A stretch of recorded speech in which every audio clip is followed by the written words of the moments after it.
Red టీవీలో మీ వ్యాపార ప్రకటనల కోసం ఈ నంబర్ని సంప్రదించండి.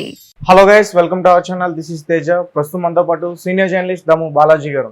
నమస్తే సార్. నమస్తే. సో మొత్తానికి కవితను ఢిల్లీ అయితే తీసుకెళ్లడం జరిగింది. మరి ఢిల్లీ తీసుకెళ్లిన తర్వాత కవితను ఏ జైల్లో పెడుతున్నారు, ఆ జైలు మొత్తం కూడా ఎలా ఉండబోతుంది, ఆమెతో పాటు తోటి మహిళా ఖైదీలు ఉంటారా, లేదంటే ఈమె పొలిటీషియన్ కాబట్టి ఈమెకంటూ సెపరేట్గా ఒక సెల్ ఉంటుందా, ఇవన్నీ విషయాలు కూడా. నిన్న హైడ్రామా మధ్య కవితను నిన్న ఈవినింగ్ 5:20కి అరెస్ట్ చేసినట్టు వాళ్ళు మెమో ఇచ్చారు. దాదాపు 14 పేజీల అరెస్ట్ మెమోని కవిత వాళ్ళ హస్బెండ్ అనిల్కి ఇచ్చారు, సంతకాలు తీసుకున్నారు. అట్లాగే అంతకుముందు కూడా దాదాపు ఒక 4-5 గంటల పాటు హౌస్ సెర్చ్ చేశారు. 5 ఫోన్లు సీజ్ చేశారు కవితది. తర్వాత డాక్యుమెంట్స్, ల్యాండ్ ప్రాపర్టీ డాక్యుమెంట్స్ అంతా కూడా తీశారు. ఏంటంటే ఇది బేసిక్గా సౌత్ లాబీ అంటే సౌత్ ఇండియాలో ఒక లిక్కర్ లాబీ ఢిల్లీలో లిక్కర్ పాలసీని తమకు అనుకూలంగా మార్చుకొని కొత్త లిక్కర్ పాలసీని క్రియేట్ చేయించి అక్కడున్న ఢిల్లీలో ఉన్న లిక్కర్ షాపుల్ని కాంట్రాక్టు వీళ్ళు తీసుకున్నారు. సో దీనికోసం అక్కడ కొన్ని వీళ్ళకి అనుకూలంగా ఒక 30 కోట్ల రాయితీలు ఇచ్చారు వీళ్ళకి. ప్లస్ ఎంఆర్పి అమ్మాల్సిన అవసరం లేదు, మీ ఇష్టం వచ్చినంత అమ్ముకోవచ్చు, మీకు ఇవ్వాలనిపిస్తే సబ్సిడీ ఇచ్చుకోవచ్చు, అట్లాగే అర్లీ మార్నింగ్ 3 గంటల వరకు మీరు నడుపుకోవచ్చు. ఇలాంటివన్నీ వీళ్ళకి అనుకూలంగా, అంటే వీళ్ళకి లాభాలు కావాలంటే ఎక్సైజ్ పాలసీ ఎలా ఉండాలో అది యాక్చువల్గా వీళ్ళే రాయించుకున్నారు. గోరంట్ల బుచ్చుబాబు అనే ఒక మాజీ సీఏ, కవితకి సీఏ అనమాట, ఆయన డ్రాఫ్ట్ చేశాడంట మొత్తం లిక్కర్ పాలసీ మనకి ఎలా ఉంటే మనకి లాభాలు ఉంటాయని. సో ఈ సౌత్ లాబీలు ఎవరెవరు ఉన్నారంటే మన ఆయన మాగుంట శ్రీనివాసులు రెడ్డి, మొన్నటి వరకు ఒంగోలు ఎంపీ, వైసీపీలో ఉన్నాడు, బయటకు వచ్చి ఇప్పుడు తెలుగుదేశంలో చేరాడు. సో మాగుంట శ్రీనివాసులు రెడ్డి కొడుకు రాఘవరెడ్డి, తర్వాత విజయసాయిరెడ్డి వాళ్ళ అల్లుడు రోహిత్ రెడ్డి అని ఉన్నాడు, వాళ్ళ తమ్ముడు శరత్ చంద్రారెడ్డి, అతనికి అరబిందో ఫార్మా ఉంది. సో శరత్ చంద్రారెడ్డి, మాగుంట రాఘవరెడ్డి, కవిత తరపున అరుణ్ రామచంద్ర పిల్లై, కవితకు బెనామీ. ఈ ముగ్గురు ఇండో స్పిరిట్స్ అనే ఒక కంపెనీకి పార్ట్నర్స్. కవితకి బెనామీ తరపున 33% ఉంది షేరు. సో ఈ ఇండో స్పిరిట్స్ అనే వాళ్ళు అక్కడ మన మనీష్ సిసోడియానే ఎక్సైజ్ మినిస్టర్ కూడా. సో కొమ్మక్కయ్యి మీకు మేము 100 కోట్లు ఇస్తాము, దానికి బదులుగా మీరు మాకు ఎక్సైజ్ పాలసీని మార్చి ఢిల్లీలో ఉండే లిక్కర్ షాపులన్నీ మాకు ఇచ్చేసేయండి అని చెప్తే వీళ్ళు దానికి ఒప్పుకొని చేశారు అనేది ఆరోపణ ప్రధానంగా. అందువల్ల దీంట్లో మొత్తంగా 33% కవితకి ఉందని చెప్తున్నారు. అందుకని ఆ మధ్య కూడా వాళ్ళు బీజేపీ వాళ్ళు పోస్టర్లు కూడా పెట్టారు, కవిత అనుకుంటే పద్యం అనుకుంటారా కాదు మద్యం అని. అంటే కవిత అంటే పోయం కదా, కవిత అంటే పద్యం అనుకుంటారా కాదు మద్యం అని పెట్టారు. అట్లాగే ఆమె 33% వాటా ఉంది కాబట్టి మహిళల్లో కూడా 33% కోటా అడుగుతుంది. అక్కడ వాటా ఉంది కాబట్టి ఇక్కడ కోటా అడుగుతుందని కూడా వాళ్ళు పోస్టర్లు వేశారు బీజేపీ వాళ్ళు. ఇలాగా ఇదే అనమాట బేసిక్గా కుంభకోణం. అంటే కవిత తన బినామీ అయిన అరుణ్ రామచంద్ర పిల్లై ద్వారా ఈ మొత్తం డీల్ చేసిందనేది ఆరోపణ. సో ఈమెను బిగినింగ్లో సాక్షిగా చేర్చి తర్వాత ముద్దాయిగా చేర్చారు తర్వాత ఛార్జ్షీట్లో. కాబట్టి ఈ కేసులో ఈమె మీద స్ట్రాంగ్గానే ఉంది. అందుకని ఇప్పుడు ఈమెను ఢిల్లీకి తీసుకెళ్లారు నైట్. ఢిల్లీలో ఏంటంటే మామూలుగా ఎవరైనా ట్రాన్సిట్ వారెంట్ అవన్నీ అన్నారు, కానీ అవి అవసరం లేదు. ఎందుకంటే ఈడీకి నేషనల్ లెవెల్లో ఏ స్టేట్లో పోయి అన్నా అరెస్ట్ చేయొచ్చు. అక్కడ ఢిల్లీ పోలీసులు వచ్చి ఇక్కడ అరెస్ట్ చేయాలంటే ట్రాన్సిట్ వారెంట్ కావాలి. ED national investigative agency, enforcement directorate, దానికి పిఎంఎల్ఏ చట్టం ఉంటుంది. పిఎంఎల్ఏ అంటే prevention of money laundering act 2022. ఆ 2022 యాక్ట్ కింద వాళ్ళు వచ్చి ఏమైనా కూడా ఎక్కడైనా ఏ స్టేట్లో అయినా ఏ యూనియన్ టెరిటరీలో అయినా పోయి అరెస్టులు చేసేయచ్చు, వారెంట్లు అవసరం లేదు. పిఎంఎల్ఏ చట్టం అనేది స్ట్రిక్ట్ చట్టం. సుప్రీంకోర్టు కూడా అనేకసార్లు ఎకనామిక్ క్రైమ్స్, హత్యలన్నా మనం హత్యల్లో పాల్గొన్న వాళ్ళకైనా కొంత లీనియన్స్ ఇవ్వచ్చాం, కానీ ఎకనామిక్ అఫెన్సెస్లో ఇవ్వద్దని సుప్రీంకోర్టు అనేకసార్లు చెప్పింది. ఎందుకంటే హత్యలు చేసేటప్పుడు ఒక్కోసారి స్పాంటేనియస్లో కోపంతో హత్యలు ఆవేశంలో జరుగుతుంటాయి. కానీ ఎకనామిక్ అఫెన్సెస్ అవి కాదు, ముందే ప్రీ ప్లాన్డ్ చేసుకొని చేస్తుంటారు.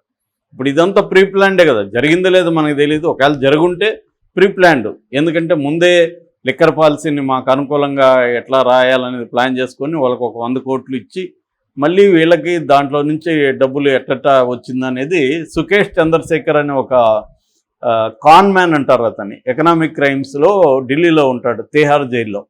అతను అనేకసార్లు లెటర్లు రాశాడు, కవితతో అతను చాట్ అంతా కూడా బయట పెట్టాడు. అతను ఇక్కడ బీఆర్ఎస్ ఆఫీసులో ఈ ఏపీ అరుణ రామచంద్ర పిల్లై ఈ ఏపీకి డబ్బులు ఇచ్చానని చెప్పాడు. అది కూడా నెయ్యి బాక్సులు అని చెప్పారు. అంటే డబ్బుల్ని నెయ్యి బాక్సులుగా కోడ్ అనమాట. ఇన్ని నెయ్యి బాక్సులు పంపించాను అంటే ఇంత బాక్సుల్లో డబ్బులు పంపించాను అని. సో అట్లా ఒక నెయ్యి బాక్స్ అంటే ₹1,00,00,000 అనుకో. ఇట్లా 10 నెయ్యి బాక్సులు మనకి ఈరోజు పంపించానంటే 10 కోట్లు పంపించాను అని. అట్లంతా నేను డెలివరీ చేశాను అని చార్ట్ హిస్టరీ అంతా కూడా అతను బయట పెట్టాడు, జైల్లోనే ఉండే సుకేష్ చంద్రశేఖర్.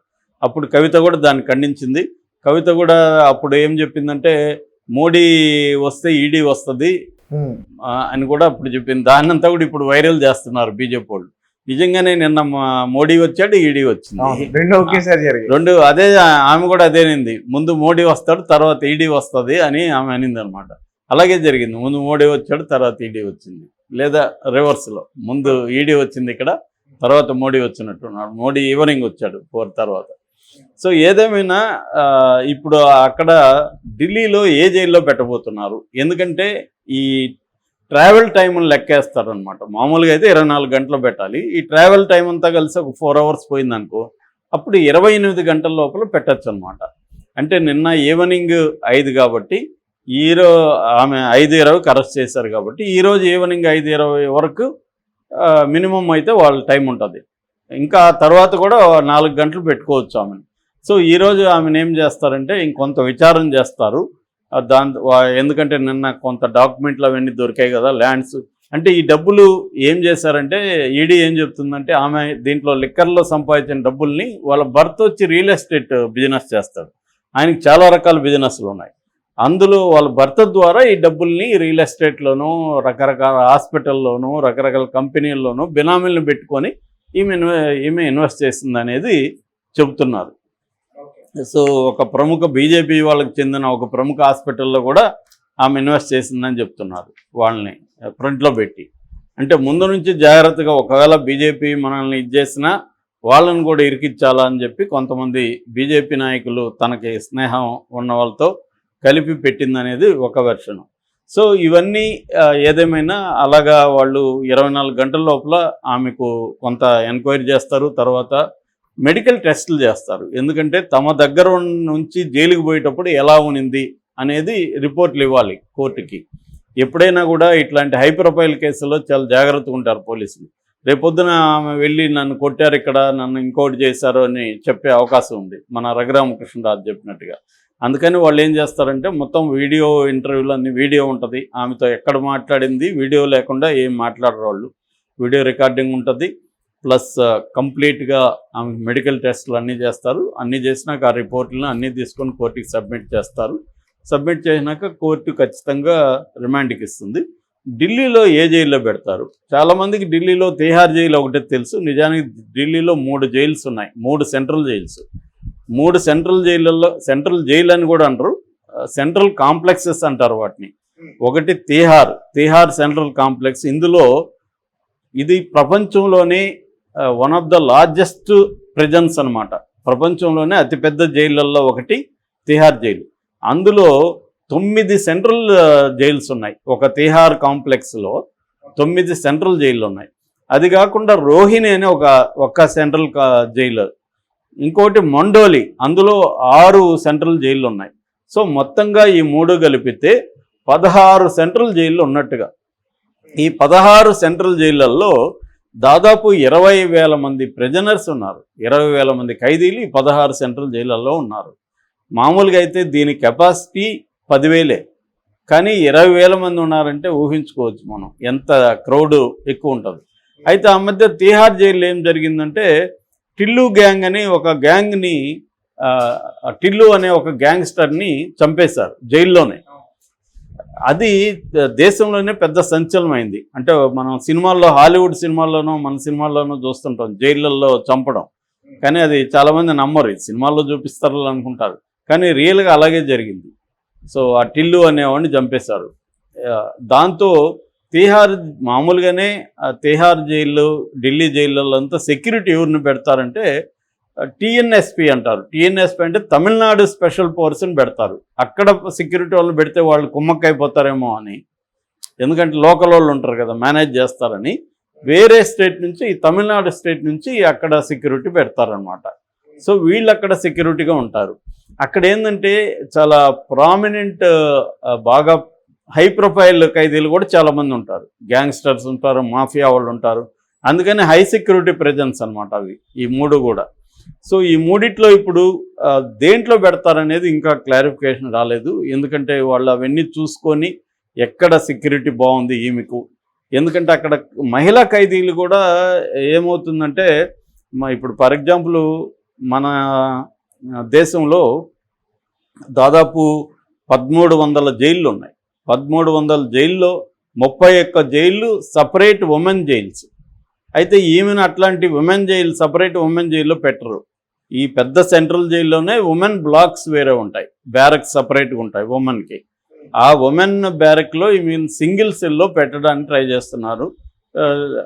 అక్కడ పెడతారు. ఒకవేళ ఏమేమన్నా కోర్టు నుంచి పర్మిషన్ తీసుకొని నాకు కొంత స్పెషల్ ప్రొవిజన్స్ కల్పించండి, నాకు ఒక అసిస్టెంట్ని ఇవ్వండి, నాకు ఒక బెడ్ ఇవ్వండి, నాకు ఒక ఫ్యాన్ ఇవ్వండి, ఇట్లాంటివి అడగచ్చు. చంద్రబాబు అడిగారు కదా, ఆయనకి అసిస్టెంట్ని ఇచ్చారు, ఆయనకు ఒక సపరేట్ రైటింగ్ టేబుల్ ఇచ్చారు, సపరేట్ రూమ్ ఇచ్చారు, తర్వాత బుక్కులు ఇచ్చారు చదువుకోవడానికి. ఆయనకి ఏసీ బదులు ఇది అనుకుంటా కూలర్, ఎయిర్ కూలర్ పెట్టారు, వేడి నీళ్ళు ఇచ్చారు, ఇవన్నీ ఆయనకి ఇచ్చారు. సో ఈమె కూడా అలా అడగచ్చు. కాకపోతే ఈడీ చట్టం అనేది కొద్దిగా స్ట్రిక్ట్గా ఉంటుంది. అందువల్ల ఈడీ స్పెషల్ కోర్టు ఇలాగ ఇస్తుందా అనేది డౌటే.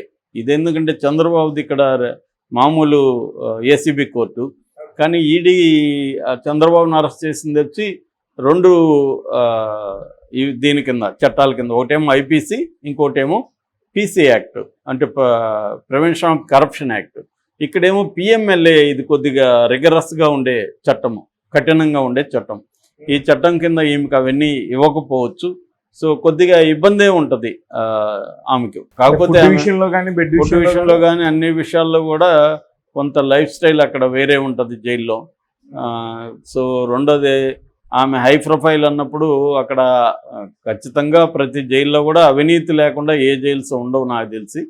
కానీ బీజేపీ ప్రభుత్వం కాబట్టి వాళ్ళు కేసీఆర్తో కుమ్మక్కాయ చేసి ఉంటే మాత్రం ఖచ్చితంగా ఆమెకు అన్ని సౌకర్యాలు కల్పిస్తారు. ఎందుకంటే మనం శశికళ చూసాం కదా, శశికళలో అన్ని రకాల సౌకర్యాలు వచ్చాయి. బెడ్ ఉంటుంది, వేడి నీళ్ళు ఉంటుంది, అన్నీ వస్తుంది. నేను పర్సనల్గా 8 నెలలు జైల్లో ఉన్నాను కాబట్టి నాకు తెలిసి ఏంటంటే అక్కడ మందుతో సహా అన్నీ కూడా మనకి డబ్బులు ఇస్తే వస్తాయి.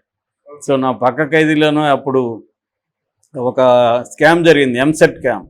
వాళ్ళు ఉండేవాళ్ళు, ఎంసెట్కి సంబంధించిన ప్రైవేట్ కాలేజీ ఓనర్సు, లెక్చరర్స్ వాళ్ళు ఉండేవాళ్ళు.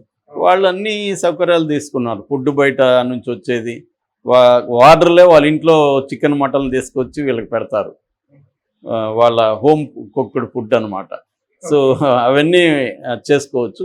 అలాగా కవిత కూడా నాకు తెలిసి ఇవన్నీ మేనేజ్ చేస్తారు. ఇప్పుడు కేటీఆర్ వీళ్ళంతా వెళ్ళిన దేనికి, ఒకటేమో లీగల్గా ట్రై చేయడానికి, మిగతా జైల్లోకి వెళ్ళినాక జైల్లో పరిస్థితులు వీలైనంత కంఫర్టబుల్గా ఎలా ఉంచాలి అనేది కూడా వీళ్ళు చేస్తారు. ఆ రకంగా ఖచ్చితంగా దీనికి కోట్లు అయినా ఖర్చు పెడతారు కదా వీళ్ళు. ఎందుకంటే ఇవాళ ఒకప్పుడంటే మేమున్న కాలంలో, నేను 96లో ప్రాంతంలో ఉన్నా, అప్పుడైతే బయట జీవితానికి జైలు జీవితానికి పెద్ద తేడా లేదు. మేము బయట కూడా బ్యాచిలర్ స్టూడెంట్ కాబట్టి రూములు ఎక్కడో తీసుకొని, అది కూడా మామూలుగా ఉండేది జైలు గదిలాగే. కానీ ఇవాళ వీళ్ళకి హైలీ కంఫర్టబుల్కి అలవాటు అయిపోయారు కదా, వీళ్ళు జైల్లో ఉండడం కష్టమవుతుంది.